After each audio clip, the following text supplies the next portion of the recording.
I'm a little late on delivery, finally coming out with a part 2. Just to refresh your memory, these are the pictures of the camper that was remodeled, specifically the section of the twin bed and small bathroom area. So, quick reminder, and this water damage that was unforeseen is why I stopped the last video. After readjusting my plans for this bathroom, I fixed the bathroom floor and began marking to lay the flooring. This is the same flooring that was ran throughout the living room and kitchen area, which I will be posting a video on that later too. As you can see, I began notching out the flooring to allow for the new supply lines for the shower. Those are the blue and red PEX lines. This is me getting out the disgusting wax ring, which is like the worst part of removing and replacing a toilet.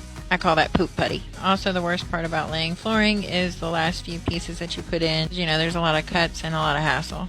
If you know, you know. And this is me being thrifty because I forgot a broom and didn't want to go to the store. So, yeah, I use my drywall knife. As you can see by the mess on my legs and tool belt, I do a lot of drywall. Yeah, I'm pretty sure I don't have anything in my closet. That's not a good indicator that I'm in the line of construction. Again, this is a trim. And this is the flooring after it's been completed. You can see the orange base in the shower. That's called a Schluter system. I use that because the shower is an unusual size. It's only the second time I've ever done it, so don't judge. Anyways, as you can see, the base of the shower has been laid with tile.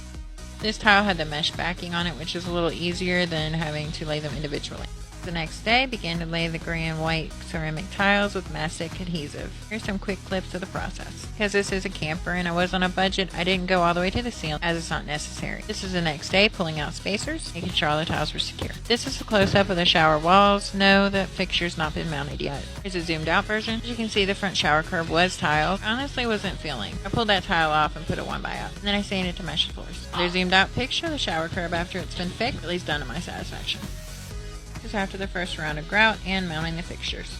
Quite the finished product yet, but getting there. This is just an overview of the living room area and the steps that I built. I'll show in a different video of that whole process from beginning to end. Trying to lay level floors over a slide out was more difficult than I thought, and I'll show that in a different video. You can see the corner behind the toilet where it has that brown wall paneling. Yes, that was intentional. There was a lot of holes left from the 2 bunk beds and closet removal. In order to save on material and labor, it was just covered with reused wall paneling. And that little brown box that you see at the bottom is to cover all of the plumbing. Which ended up looking pretty cute, I think. But to each their own. That's it for this remodel. Follow along for more on the life of a mom and remodeler.